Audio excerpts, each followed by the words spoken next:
नमस्कार मैत्रिणींनो, शिवण क्लासमध्ये तुमचं सगळ्यांचं स्वागत आहे। हे बघा, आज मी ब्लाऊज फिटिंग कसा करायचा त्याच्यावर महत्त्वाच्या टिप्स देणार आहे आणि अशीच फिटिंग करून तुम्ही मला सांगायचं आहे की बरोबर येते की नाही येते। हे बघा, तर महत्त्वाचं म्हणजे हे बघा, ब्लाऊज फिटिंग करताना शोल्डर बघायचं किती आहे, आपलं शोल्डर व्यवस्थित जॉईंट झालं का ते बघून घ्यायचं। त्याच्यानंतर हे बघा, बाही जॉईंट करून घेतलेली आहे मी। त्याच्यानंतर हे बघा, आता ब्लाऊजची फिटिंग करायची। बाही जॉईंट झाल्यानंतर हे बघा, हे काय करायचं, मध्य काढून घ्यायचा। आपला पाठीमागचा जो भाग आहे त्याचा मध्य काढून इथे आपल्याला एक टिक करून घ्यायची आहे। हे बघा, अशी मध्यावर एक टिक करून घ्यायची।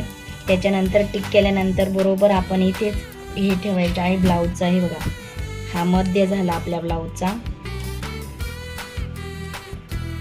ही पहिली टिप, आपण ब्लाऊजचा मध्य काढून घ्यायचा आहे।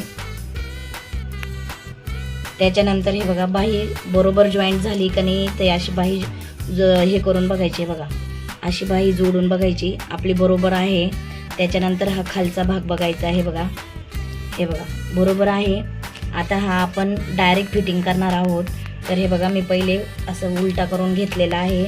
त्याच्यानंतर हे बघा, अशी सरळ एक टिप मारून घ्यायची आहे। हे बघा, आलं लक्षात? हे बघा, इथून सरळ टिप मारून घ्यायची आहे। मी काय सांगितलं, हे बघा, पहिले बाही जॉईन करून घ्यायची। त्याच्यानंतर बाही बरोबर आहे का नाही इथे चेक करायचं आहे, बरोबर आहे। जर थोडंफार कमी असेल तर इथे टिप मारून घ्यायची आहे। ह्या भागाला जो भाग शक्यतो मागचा भाग किंवा पुढचा भाग कोणता मोठा आहे तो बघायचा असेल तर थोडंसं असं टिक करून आपण थोडासा इथेच हे बघा, अशी एक पाव इंचाची लाईन मारून घ्यायची, जेणेकरून आपला दोन्ही भाग सेम होणार आहे। हे बघा, असं सेम होता। तर मी सेम आहे माझे, तुमचे जर थोडेफार किंचित अर्धा इंचाचा जर गॅप असेल तर तुम्ही असं करू शकता। हे बघा, त्याच्यानंतर अशी सरळ टिप मारून घ्यायची आहे। हे बघा, त्याच्यानंतर आपल्याला आता बाहीचं किती फिटिंग आहे ते बघायचे आहे। हे बघा, इथून असं पूर्ण हे घ्यायचं इथपर्यंत। हे बघा, माझी बाहीची फिटिंग 6 आहे, तर मी इथे एक टिक मारून घेणार आहे।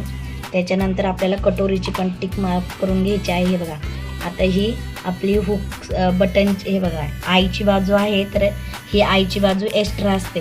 तर मग आपल्याला इथून हे बघा 1 इंच किती आहे आईची पट्टी आपण मोजून घ्यायचं आहे। हे बघा, आई पट्टी किती आहे आपली 1 इंचाची आहे, तर 1 इंच एक्स्ट्रा घ्यायचं आहे आपल्याला। म्हणजे 9ची जर पाहिजे असेल तर आपण त्याच्यात ॲड करून घेणार आहोत। हे बघा, बरोबर अशी आपण ॲड करून घ्यायची आहे। हे बघा,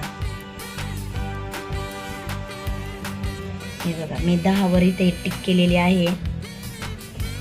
त्याच्यानंतर आपल्याला कमर साईड बघायची, कमर किती आहे ते मोजून घ्यायचं आहे आणि आपल्याला का इथे एक टिक करायची आहे। हे बघा, मी ते 1 इंचावर केलेली आहे। त्याच्यानंतर हे तिन्ही डॉट आपल्याला एक लाईन मारून घ्यायची आहे, अशी तिन्ही डॉटची। हे बघा, आणि आपल्याला याच्यावर टिप मारून घ्यायची आहे। मी तुम्हाला टिप मारून दाखवते। चॅनलवर नवीन असेल तर चॅनलला सबस्क्राईब करायचं विसरू नका। हे बघा, मी हे लाईन मारून घेतलेले आहे। 1 2 3 4 फिटिंगच्या टिपा टाकलेल्या आहे मी। आपला ब्लाऊज हे बघा, पूर्ण ब्लाऊज फिटिंग झालेला आहे। मी आतली फिटिंग केली, त्याच्यामुळे हे बघा, धागे निघू नये म्हणून असे हे करून घेतलेले आहे। हे बघा, खूप छान वाटतं ब्लाऊज।